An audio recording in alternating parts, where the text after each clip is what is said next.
Welcome to the CIO Evolution. In this podcast, we'll explore the Chief Information Officer's role in executing a new ongoing leadership imperative, digital transformation that promotes agility and resilience. How do CIOs upgrade legacy networks? What are the financial challenges CIOs face? And what are the security measures that are required in the new work from anywhere, mobile and cloud-based world? Hi, friends. Hope you're having a fantastic day. Welcome to CIO Evolution. My name is Rohit Adlakha, and I've been on the advisory board of Zscaler called CXO Revolutionaries since May 21. Prior to that, I was working for a company called Wipro. Ended my stint in Wipro as the Chief Digital Officer, Chief Information Officer, and the Head of AI and Automation. It's been a fantastic journey till now in life. And I've got two very, very exciting guests. And the three of us will have a fantabulous conversation on CIO Evolution. Our first guest is Ken Urquhart. Ken has been a pioneer in AI and 5G. He's currently the Global Vice President at Zscaler, leading 5G. And our second guest is Howie Shu. Howie is again from Zscaler, Vice President of Machine Learning and AI, formerly Greylock Partners, founder of VMware Networking. And he looks at AI in areas of threat prevention, automation and AI ops, and business intelligence. So very, very warm welcome to our guests and to our listeners. Hi, Ken. Hi, Howie. Hello, Rohit. Hello, Ken. Looking forward to the conversation today. Yes, likewise. Hello, Rohit and Howie, and thank you very much, Rohit, for inviting us. Thanks once again. And we've got stalwarts here on this podcast. So we're going to triangulate three very, very hot topics, a lot of excitement, a lot of euphoria, a lot of angst, a lot of anxiety. So with this mixed bag, we bring together AI, artificial intelligence, trust. Humans trust humans, but will humans trust machines as we go along? And of course, the hottest topic across the globe, cyber risk and security. So I'll pose my first question to both Ken and Howie. AI has been there since the 1950s. It's seen its AI winter, it's seen the AI summer.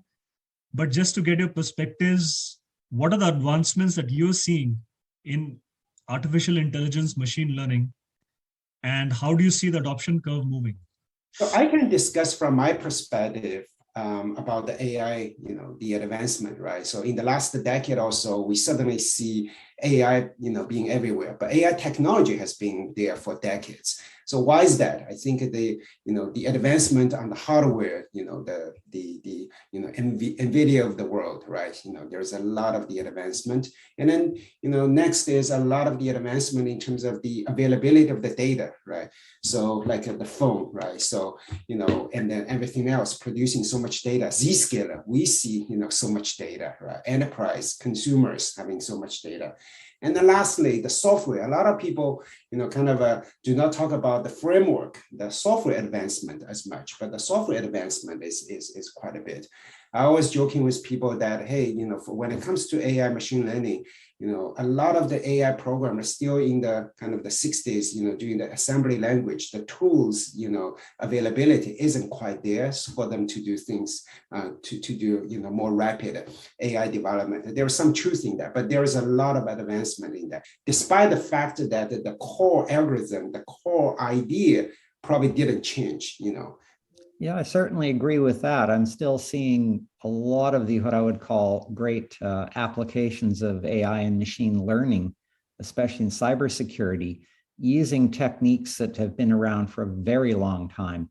Even back in the 70s when I was first working around with this, you're getting a lot of mileage out of things that do not involve convolutional neural networks, that do not involve general adversarial networks, currently the exciting times we live in. And that just brings us back to the fact that we're seeing a lot of the things we talk about in AI have antecedents in the 70s and 80s. But there wasn't enough computer power and there wasn't enough data to really apply them to big problems at scale. And, we talk about AI right now and breakthroughs in neural networks, but at the same time, it was breakthroughs in pushing huge amounts of data. I mean, how he deals with petabytes minimum per day. The data is here. The networks are fast enough to push it, and the computing power is big enough to crunch through it. I mean, even with simple algorithms, the amount of time to crunch through petabytes of data is not insignificant. And so we're also at this world where as Howie said, assembly language programming. We're now trying to move beyond that. We're trying to move to, we have low code right now. I mean, SAP's Einstein is trying to let salespeople make headway with AI without having to know a lot of programming. And so we're moving to where I'm in low code world. I'd like to go to no code, where I can ask questions in English. I can have my data brought in and massaged by a number of algorithms to put it into a format that's useful. At the same time, we talked about older AI approaches. Yes, and we're seeing this thing called tiny ML, which is small models that work really well on the edge with IoT, limited compute power. The kind of thing we used to have 20 years ago, 30 years ago, has come back around and being important. And it's not about massive amounts of data. It's about huge amounts of data in the small. So we're now talking about one-shot, few-shot learning, where you're using limited amounts of data to figure out what's going on. Things like training a robot. I don't need massive amounts of data to train a robotic arm. I can do a couple of movements with sensors on my arm or with cameras, and the robot will know how to mimic it. So can you raise a fantastic point on data? We've been bombarded by the 3 V's, as I call it, velocity of data, volume Drowned of data, by the variety 3 of data. V's. So how do you take care, even for a relatively simpler application like robotic arm that you mentioned? How do you take care of what data to look at? How do you colloquially massage the data? How do you drive insights, and how do you drive the true learning out of that? So any experience around the 3 V's? Honestly, it's going to depend. This is one of those horrible answers that say, well, it depends. What are you trying to accomplish? What are the constraints on it? What's the regulatory environment you're working in? And what kind of result do you have to get? Training a robotic arm, and I can sit there and put a camera on me, and I can right now, without being a machine learning specialist, get a Python library, and I can train a robotic arm to track my finger movements and repeat it. Great. Now, let's say we're in a factory. What have I done to prevent the robot from striking a human worker who might wander too close? How fast do I have to move it? Do I need cameras on the area to do something additional, like see if someone's in the way, to make sure that it's all done safely? Have I covered all the bases? What happens if one of the actuators on the robot fails? Do I destroy products? Do I destroy the robot? There's this massive explosion of additional questions that happen beyond just building the model that replicates whether I'm going to grab something. Yeah, I think that's a very good point. So when I made the analogy that, the AI programmer is kind of having the assembly language era tools, I didn't really mean that, that the thing on their computer, on their, laptop is kind of looks like, or the richness of the tools is like 30, 40 years ago.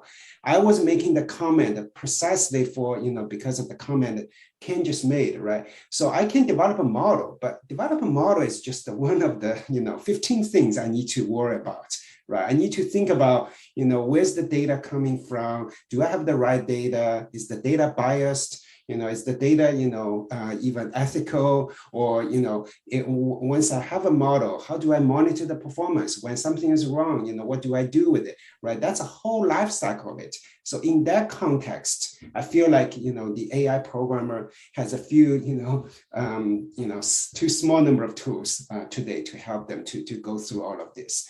Absolutely, Howie. I think we want to follow the KISS model, keep it simple. We have to demystify AI. We have to look at a higher adoption curve. So keeping it simple to understand and easy to adopt is the key mantra. But switching gears, as I mentioned, humans trust humans. And while there is a massive embrace that humans are doing for machines and robots, there is also a lot of angst and furor in terms of transparency, decision-making, auditability. So from your perspective, how you briefly touched upon ethics and fairness. How do you think the principles of ethics and fairness can be defined? And in your view, how can they be practically implemented and governed as you move along? Right. So there are a few things I can think of, right? The one is when it comes to ethics, right? I don't think it's a problem only for AI. A lot of people are talking about AI ethics. I would say entire digitization journey that human mankind is going through, we have this ethic problem because once you digitize the world, the physical items or the workflow, people can manipulate it in a very different way than intended, right? So why people are talking about more, ethics, in the context of AI oftentimes, because in the world of AI, it's amplified or it's accelerated, right? Because suddenly AI can do a lot more automation, can deal with a lot of the use cases that a human couldn't do. So in that sense, right, AI is accelerating the digitization journey in many ways. So as a result, it needs to be looked at more seriously. So I don't think it's an AI specific topic. So that's but it's amplified in the world of AI. So that's number one. Number two, what is the key reasons why people are talking about AI ethics, right? There are actually a number of different reasons AI can be misused. The one is kind of how to utilize the AI for a use case, and totally unintended. Because, for instance, I want to simulate Rohit, your voice, or your kind of the not just the voice, your in the video or whatnot, right? It can do a lot of horrible things. But today, most people, when people think about AI kind of ethics, is actually about the data, right? Because if you have the wrong set of the data, then you will have a model or have a result that's going to be biased, right? For instance, right, different race, different, sex, right, different population, different segment of the industry. So when you kind of have the input into a model doing any classification, right, risk analysis, whether for consumer risk or enterprise cybersecurity risk or whatnot, you may have a very biased model because you have, just biased data. The dangers or the kind of things that make people anxious is actually we have a hard time to measure it, right? How do you know the data is actually biased or not? Do you have comprehensive data? So it takes a lot of the domain knowledge, a lot of training, a lot of the thought process to go into that, because if you have a pretty naive model, you will get a result. The result looks good or reasonable on the surface, but the damage is done, and then you don't even realize until way later, right? So can humans train robots, human build machines, and then there is this looming threat of singularity where robotic intelligence transcends human intelligence. How do you see this paradigm smoothing out in the area of fairness as you move along the next decade or so? Well, that's a really interesting question, Rohit. The idea of AI taking over the world, I think, is a bit exaggerated at this point. AI only takes over what we allow it to take over. Our trouble is like with what we saw in cybersecurity probably 10 years ago. It's too much blind faith that everything's solved, too much blind faith that we have everything we need. Remember, there was all you needed was a firewall. Okay, that's not true anymore. Then there was a joke among the C-suite. I have a chief security officer, so I have someone to fire when we get breached. It takes a while. It all sounds like jokes, but I actually heard people say that and joke about it. And I spent time with enterprise and corporate boards explaining cybersecurity to them in past roles. And I was doing the same thing with AI. And there's these parallels of businesses catching up to reality. There's the euphoria that a new technology is going to save us in the terms of money, efficiencies, time. And yet it follows the same path. As the Gartner hype cycle is real. As far as everybody getting all excited and getting all worried about it, and then finding something in between. FICO, the people who do credit scores, did this survey earlier this year I think it was State of Responsibility or State of Responsible AI, interviewed executives from around the world, chief data officers, chief AI officers, and they got these really interesting results, which if you've been in cybersecurity, none of this is going to sound unfamiliar. 80% of respondents said, I'm having a real problem getting my senior execs to consider ethical AI issues. Well, sounded like early cybersecurity. 78%, my organization's poorly equipped to ensure ethical use of AI. On the flip side, the other 22% said, yeah, we actually have an empowered board who's chartered to make real decisions that stick. And 70% of these very people chosen to implement AI systems and to think about ethical responsibility couldn't even explain how predictions were made with specific AI systems. So, how do you expect? You've got people who who don't seem to understand the very technology they're in charge of bringing into their company, saying they're having trouble getting their bosses to understand and take action. And I'm thinking, what do you expect? This will sort itself out, but it's not going to happen overnight unless you understand the systems you are trying to bring into your company, unless you understand the limitations. How do you communicate that to your executives? How do you communicate that to customers? Or are you just content with being caught out and having to try to explain it and mumble some talking points and fall back on, well, everybody else is having that problem too? People have to do better. I think it's a balance that we need to strike, Ken, in terms of what I call risk control, because humans love control. They love to see people around them. They love to have a chain of command whom they can actually lead as a leader.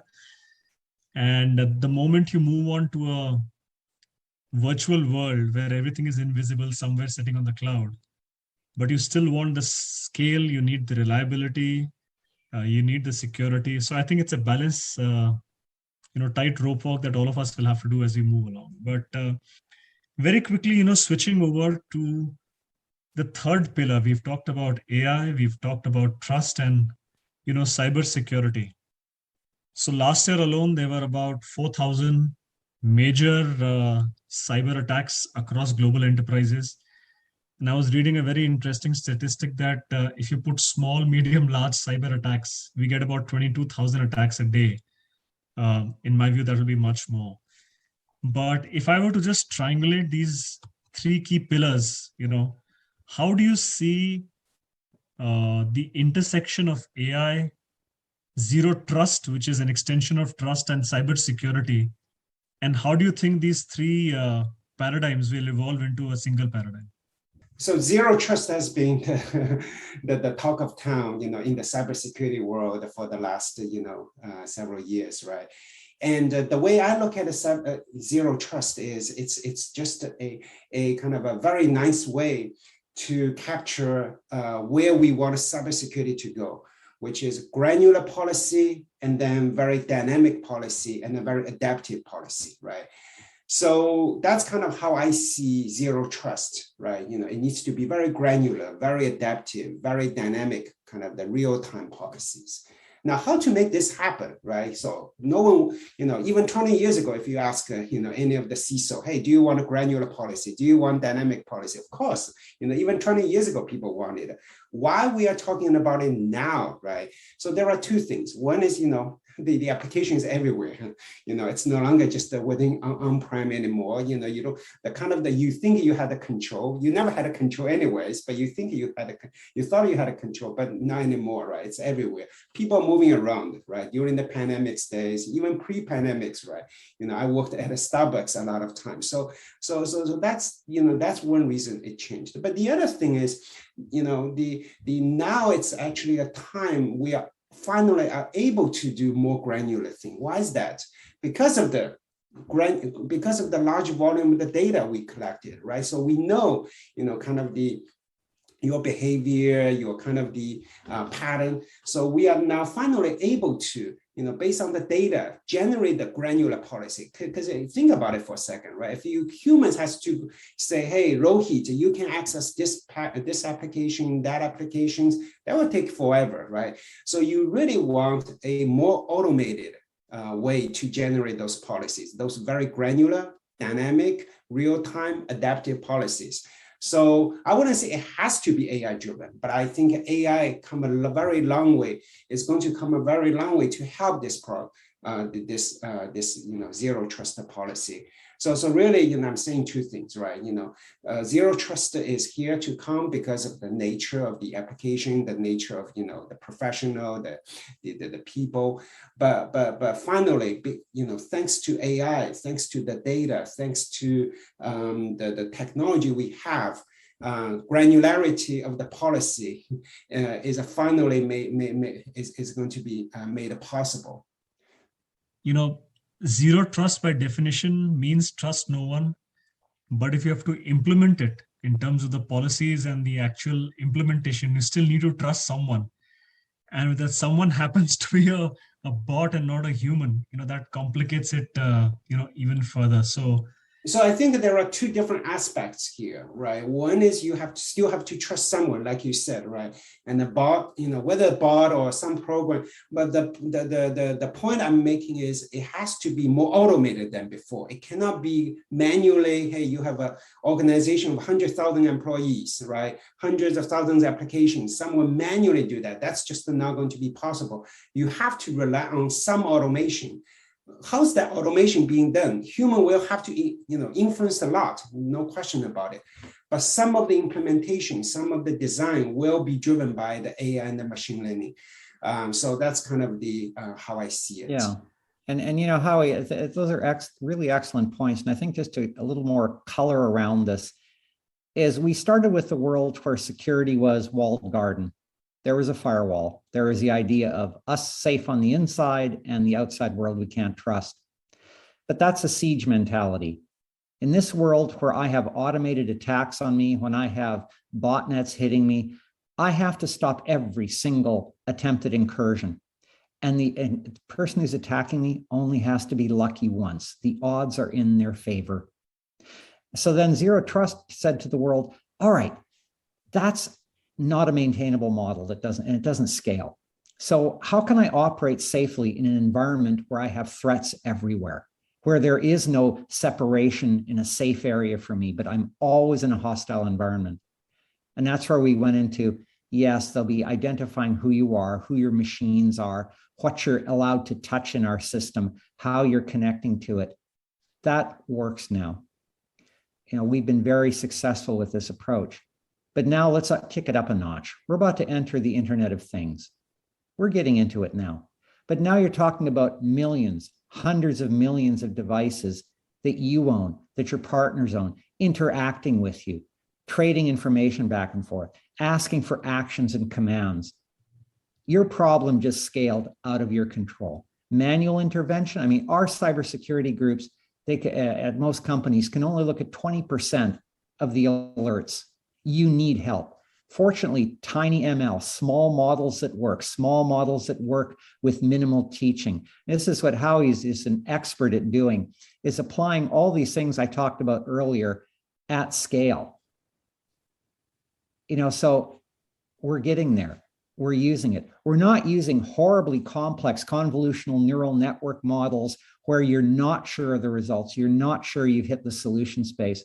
A lot of cybersecurity AI, and Howie and I talk about this fairly frequently because it's just so interesting, is using machine learning models that are well known, that you can use predictably, that allow you to scale, that allow you to do meaningful work, that allow you to relieve the burden from humans who are overwhelmed with the data. And that's where we are today. That's where Zscaler is today. That's why I'm so amazed at the work Howie and his team is doing. And we're doing that for customers. We're doing that for you who are listening to this podcast. Absolutely. So it's what I call AI crime versus AI cybersecurity. And if you are actually Star Wars fans, then Han Solo's Millennium Falcon and versus the Death Star. So let's see, who finally wins it. But it's been an absolutely turbocharged discussion, gentlemen. And to bring it to a final close, a quick summary from your side on these three pillars and maybe a shade of what Zscaler as a company is doing across these three pillars. Howie, you want to take a start, please? So from Zscaler point of view, right, on the one hand, we see security gets more and more complex, right? There is more and more sophisticated. The bad guys, in terms of the tools they use, in terms of the threats, they are exploring. It's just getting more and more complex. In the past, we can just write a signature, capture the pattern. Okay, once we see the pattern again, we say we block it, right? We are still leveraging that kind of the signature-based technology a lot, as Zscaler and then throughout the cybersecurity industry. But complementing that conventional technology, we are actually started using AI a lot to uncover the unknown, right? The unknown malware, the bots, the bad behaviors that we never had a signature. We never saw it before, but we use AI and machine learning to capture that kind of the bad stuff. So we are blocking lots of bad things based on both conventional as well as the AI technology today as we speak. So that's kind of the one thing from Zscaler's point of view, we kind of doing that. But the other thing, as we kind of also discussed earlier, right, the zero trust. So, zero trust is about all the granular control, who's doing what. But we also don't want to have the user experience, to suffer. The user experience, it's you and me, and also the admins, right? We don't want people to spend, the tons of time just to configure those granular policy. We wanted to automate those things. So the policy automation is a big theme. So really, as Zscaler, there are two major things I'm driving. One is dealing with the unknown threat, more and more unknown threats via the AI machine learning. But the other thing is leveraging the AI machine learning technology to make the policy configuration super smooth, right? As if it's just, as easy as you just reading the Google News and then everyone gets their personal policy. That's the nirvana we wanted to get to, right? So it's personal, it's personal policies, it's granular policy, it's dynamic, it's real time. Yet it doesn't take a lot of effort, right? So both are both angles are very important for the cybersecurity world. Ken, what do you think? Oh, I have a lot of thoughts on this. Just to step back to the bigger picture, I'm just going to say something to every CIO out there, every CXO listening to this podcast. If your people you've hired to do AI cannot explain it to you in a way that you can understand it, they don't know what they're doing. I've been in this business 40 years. I've been working with AI for more than 40 years. I'm still learning something new every day, but I also know that as started life as an academic in physics, you have to be able to explain it to people, or else you don't know what you're talking about. And that brings me back to 70% of people in the FICO survey said they couldn't explain how specific AI makes predictions. You're trusting your business to this? Be careful. There are a lot of really good people out there in AI. They're just hard to find because they are in such demand. As far as ethics, AI, like any technology, races ahead first before we catch up in how we think about it, how we feel about it, how we regulate it, and how we adapt to it. That will take time. So a conservative approach, think about it, adopt smaller, simpler AI. They will help your business. They'll help get you through. And for cybersecurity, there is now too much data, too many tools, too much ease of attack, too many ways to attack that you can't afford to ignore AI. And I think that's where we end it. Thank you. Thanks a lot, Ken. Thank you, Howie. Ladies and gentlemen, a big thanks to both Ken and Howie. As we move along in this digital revolution, where the need is for ultra fast, ultra secure, ultra reliable, let's see if the three pillars of AI, trust and cybersecurity can drive this revolution. Thank you so much for being with us for the last 20 odd minutes. Wishing you the very best. Have a fantastic day ahead. Cheers, and looking forward to having you on our next session. Thanks for listening to the CIO Evolution. Check back with your podcast provider regularly for more episodes. You can find more episodes along with other podcasts on the CXO Revolutionaries website at revolutionaries.zscaler.com. Statements by Zscaler podcasters and guests are informational only and should never be construed as legal advice. You should consult your legal advisor on matters related to you or your business. Zscaler makes no warranties, express, implied, or statutory as to the content of this podcast, and it is provided as is. Content on this podcast may contain forward-looking statements that are current as of the date of the recording and subject to change. These statements are subject to the safe harbor provisions created by the Private Securities Litigation Reform Act of 1995. Full legal disclaimers are available at revolutionaries.zscaler.com. Copyright 2021.